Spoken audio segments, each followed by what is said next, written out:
Hello, everybody. First disclaimer, I am not a pro. I'm not a real estate agent. I don't sell houses, so don't call me up on that. I am just a regular resident. I have lived in Illinois, Chicago area for the last 20 years. And last year, 2022, I decided to move down to Tampa area. And I would just like to share with you some of my experience and hopefully give you some useful information. Now, I don't claim my information is 100% correct. Okay, you have to do your own research, and you use my information at your own risk. Okay, like I said, I'm not a pro, and I'm not selling anything.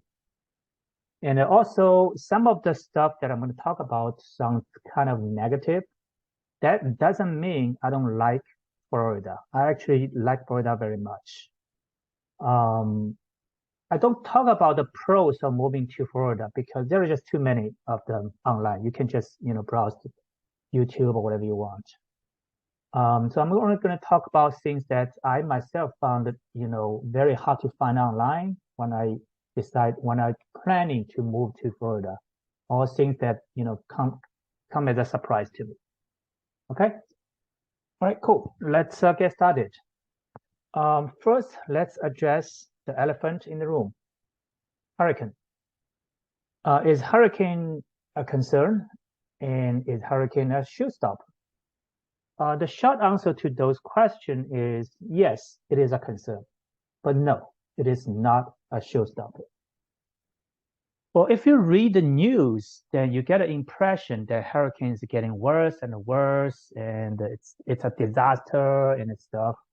Now, it's definitely serious, but I would like to bring your attention to the city of Punta Gorda.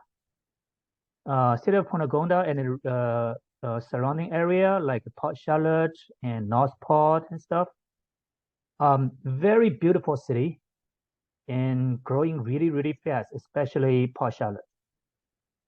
This area was hit by Hurricane Charley back in 2004. Hurricane Charley was a Category 4 hurricane and downgraded to Category 3 right before it made landfall. It was a small but yet intense hurricane. It caused a widespread damage to the area, Punta Gorda and Port Charlotte and stuff. I actually visited the area in 2017, which is 13 years later after Hurricane Charley. I can still see some of the damage. Like the house was all patched up, but some of the dry dock, seawall still crumbled and in the water and stuff. And the same area was hit again by Hurricane Ian last year, 2022 September. And this time it caused only minimum damage, especially the city of Punta Gorda. And the reason is that a lot of the older house in the area was wiped out by Hurricane Charley, and the city was rebuilt, and the new building code was much stricter, and the house is much more sturdy. So that saved the city from Hurricane Ian. Actually, I have a comment here. Someone said that Hurricane Charley saved us from Hurricane Ian. Some probably local person, made that comment, and I fully agree with this assessment. I actually have a friend who owned a house in Port Charlotte. I visited his neighborhood right after Hurricane Ian, and based on my observation, in his neighborhood, there's a mixture of all different ages of houses. There are two houses suffered zero damage. Both were built after year 2000. Both had metal roof. They suffered zero damage. Other houses, newer houses built after year 2000, they have various degrees of damage, but no structural damage. Most damage is on the roof. That roof shingle got blown away and stuff.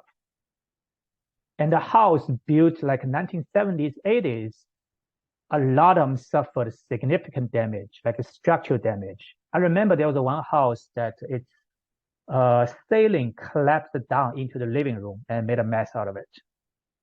Okay. And this is consistent with other, neighborhood I visited after Hurricane Ian. Like the newer house were fine. I think it was year 2000. I'm not entirely sure. Do your own homework. Okay. I think it's on year 2000. Southwest Florida adopted the so-called Miami-Dade County Building Code. So the house built after that should be, much more sturdy. But before the house was just not built up to the standard. And also roof. So in general, there's three different kinds of roof in Florida. One is the traditional asphalt shingle, one is ceramic tile, and one is the metal. Ceramic tile being the most expensive one. Asphalt shingle roof is really bad in a hurricane situation. They just don't hold up.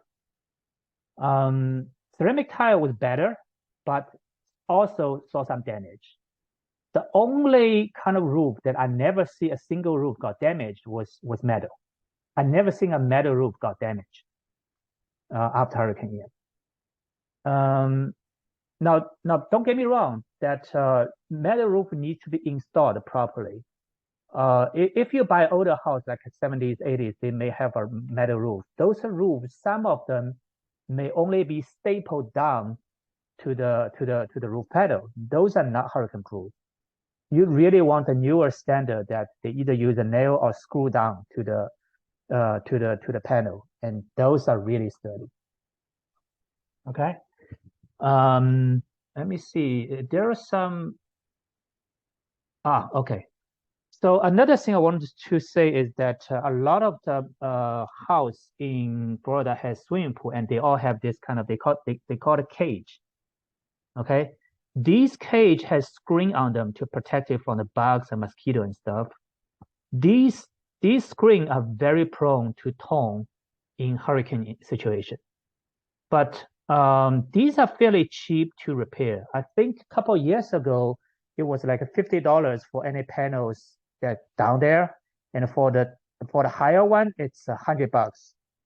I'm sure the price has gone up significantly. I don't know how much they cost now, but they're still relatively cheap to replace. The only kind of screen that I wouldn't get is this. You see that? That's a big panel. They call it panorama, some kind of thing. And I was told actually the material is different. That the material they use in the panorama, you can actually stand on it. And those are very expensive to replace. And even for the panorama or whatever, how sturdy they claim it is, it's not hurricane proof. I've seen this kind of screen got ripped off by Hurricane Ian and caused significant damage. And to repair them, very, very costly. Some house could have like a couple of thousand, even $10,000 damage just for the screen. Okay, just for the screen. Okay. So that's that. And also, I want to say it's not every single house that in the area, that older house, suffer damage. Some of them looked fine to me. Pretty much everyone, if it doesn't matter whether it's older house or newer house, as long as it's not a metal roof, your roof will see some kind of damage. Okay, we'll see some kind of damage. But older house, other than the roof, will suffer some structural damage. There is one house in my friend's neighborhood. I think it was built in 1980s. It was a two-story house, very beautiful house. That house completely collapsed, and it was just gone. There's nothing left. They have to take down everything and rebuild everything. Okay. And I actually visited the city after the Hurricane Ian. and I drove around, and what I saw is that the mobile home site and the trailer park are the worst. Yeah, I actually have a video somewhere if I can find. I actually took some videos while I was driving around, and the mobile home site was pretty much devastated. Okay, and not only the roof was significantly damaged, even the wall, the side wall collapsed down, and some of the houses just gone. So if you're buying a mobile home site in an area that's prone to hurricane, I mean, what do you want? You kind of have to only blame yourself, right? You don't do that kind of thing. So if it were me, and if it's only me, okay, I would not invest in any house built before, year 2000. And I would definitely get a house with a metal roof. But that's just me, okay? I'm not saying you shouldn't, buy anything that built before 2000. And there are plenty of house, older houses still standing. They suffer some damage. They can be repaired, but they're still fine. They're still in livable, condition. All right. But the thing that I have to sort of emphasize is that don't let hurricane kind of stop you from moving into Florida. Now, I want to actually show you some video. Let me see. Yeah, this is a video, the real situation in Punta Gonda, Florida after Hurricane Ian. You should watch this. This is not shot by media. It's like a regular citizen kind of thing. It's very interesting. So I'm not going to show this here, but you go ahead and watch this. This guy is called Southern Live, and his video is quite interesting. Okay. And also, oh yeah, this is a roof. They call it blue roof. Like the roof got damaged, so uh, yes, of course.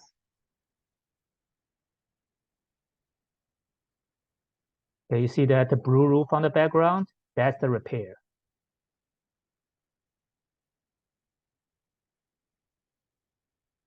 Yeah. Okay, so these are all damaged house. They have to cover it with the blue tar kind of thing. Okay. Yeah.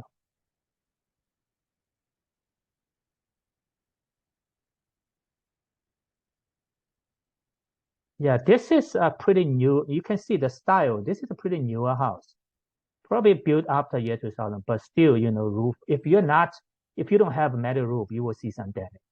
Okay. So this is this, and this is an interesting video. Okay. So this is not Hurricane Ian. This is actually Hurricane Florenza. Yes. This guy tried to report it, and you can see he's trying to really hard to just standing still. He's kind of, almost blown away by the wind and stuff, right? And then you see two guys walking in the background, all right, as if nothing happened. So, and you kind of, okay, what are you doing over here? All right. And I have another video to share. This is even more interesting. This is CNN. So you notice the first few things. The location is Bradenton, Florida. Bradenton, Florida was not hit by Hurricane Ian directly. It was scratched. There was no damage, actually significant damage in Bradenton. Okay. Bradenton, let's see, we don't have the map. Yeah, but just go ahead and look for the statistic. Bradenton didn't suffer many damage, and he's trying to report Hurricane Ian from Bradenton. I don't know what he's doing there. And he has helmet on, full gear, long sleeve, long pants, and he's like, try to hold on his helmet, and the camera is shaking like violently. I mean, if you ever taken any video yourself, you know that if you're standing still, you're not going to shake your camera like that much. If you're running, if you're walking, yes, your camera will shake. But This kind of shake doesn't happen.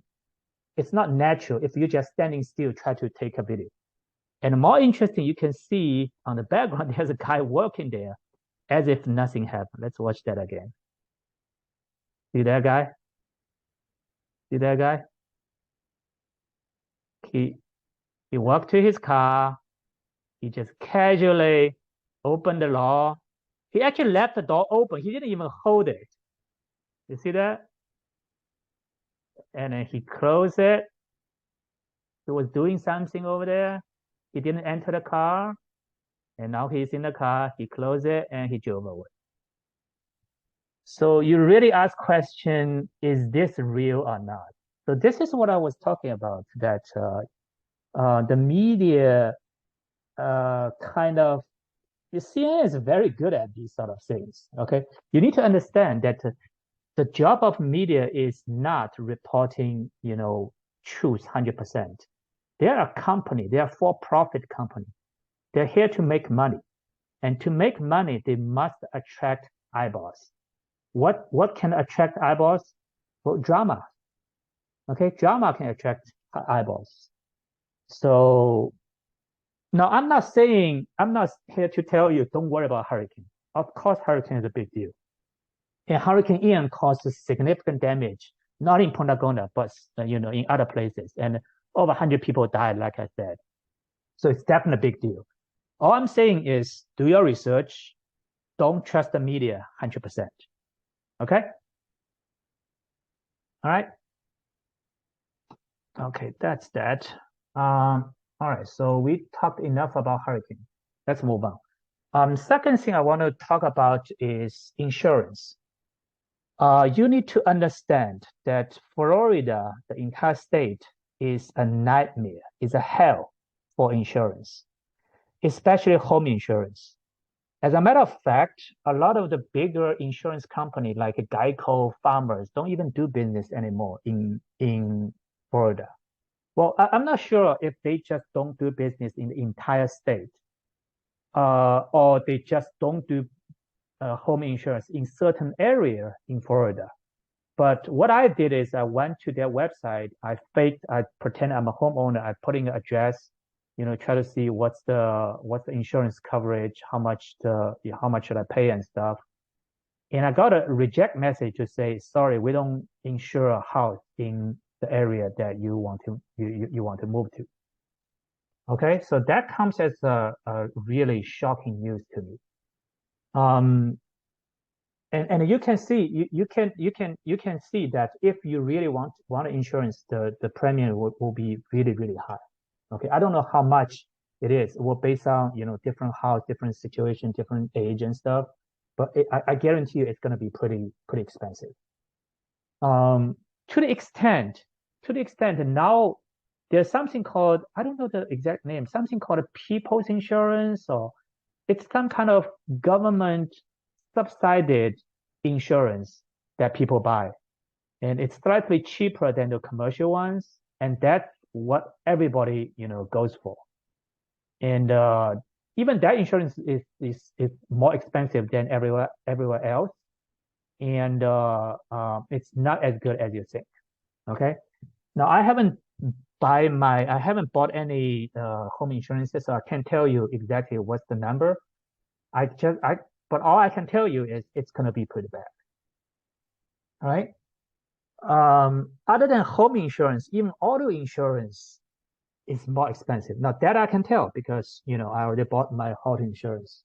My auto insurance premium jumped up by about, I want to say 40% when I moved from Chicago to Tampa area. Nothing changed. I didn't buy a new car. I'm still the same driver, and I'm a good driver, by the way. But still, the premium jumped by about 40%.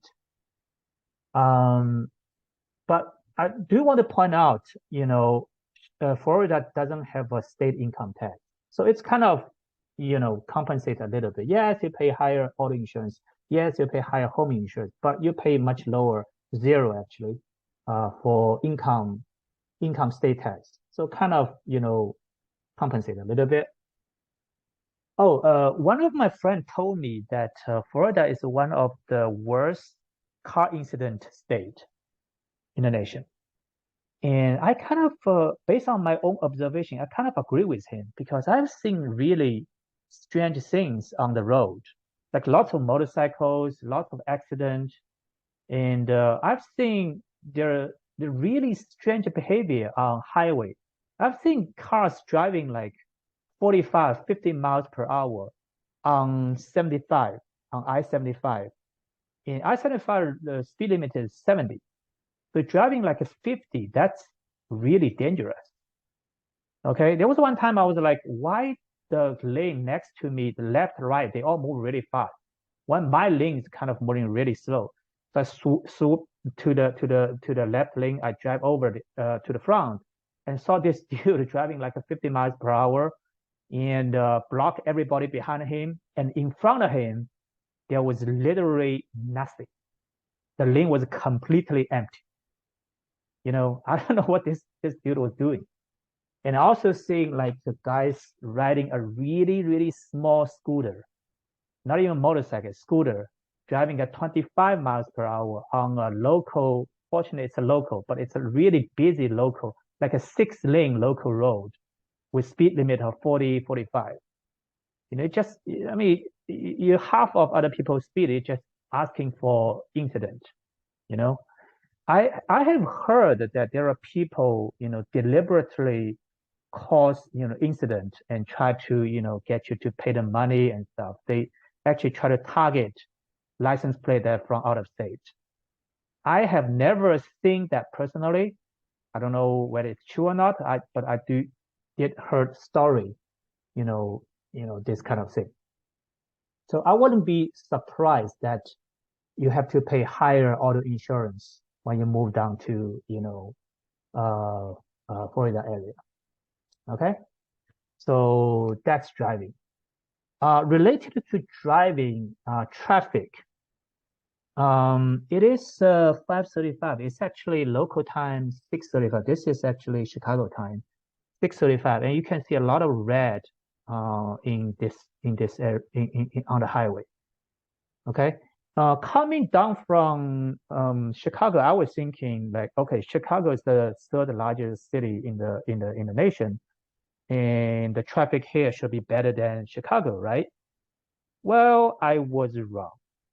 Take Tampa, for example, the two major highways, 75 north-south and I-4 east-west.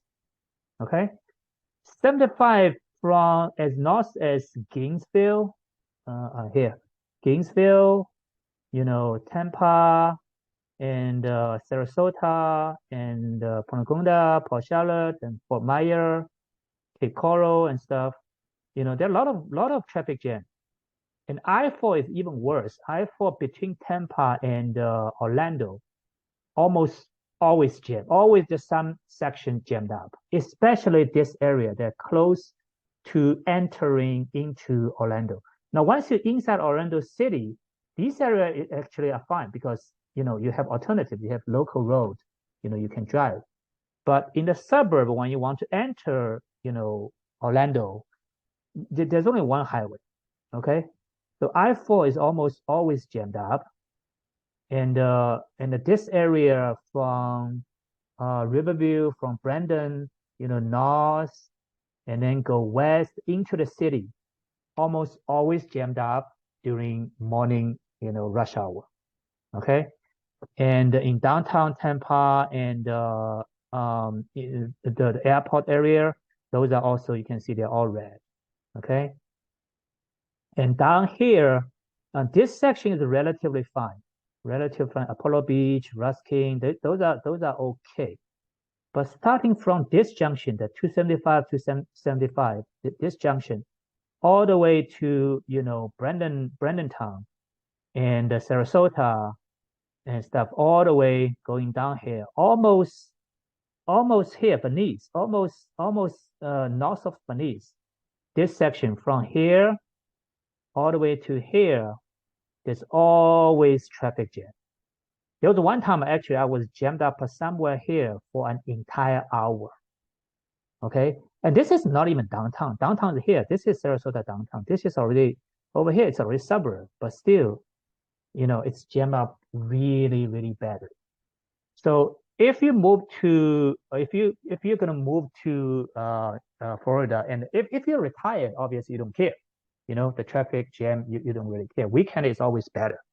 But if you plan to work and you plan to commute, then you better do your homework and make sure, you don't stuck in the traffic for hours and you have to get up like at 5 o'clock in the morning just to beat the traffic and stuff. And there is no public transportation in Tampa area. One really good thing about Chicago is Chicago's train is very, very advanced. Almost every suburb there's a train connect to the downtown area. So like when I live in Chicago, I take train to my office like every day. I don't drive. Okay. So that kind of, you don't care how jammed up the highway is. Right? Okay, so that's traffic and driving. I have two more items I would like to talk about. The next thing I want to talk about is moisture. A lot of the people had this concern that not Chicago, Florida is very, very wet. Well, yes and no. Based on my observation, I started living in Tampa area starting last April, I want to say. So I've been through the summer and now it's winter time. Based on my observation, outdoor is pretty wet, but not indoor. Indoor is actually kind of dry. In the summer, when you turn on air conditioner, because air conditioner suck out the moisture and stuff. Indoor is actually really dry. It's like 30%. Okay, but even in winter, it's not that bad. Like right now, January 26th, right now around 6:30, 6:40-ish, my indoor moisture is 37%. It's not bad at all. And it doesn't rain very as often as you think it would.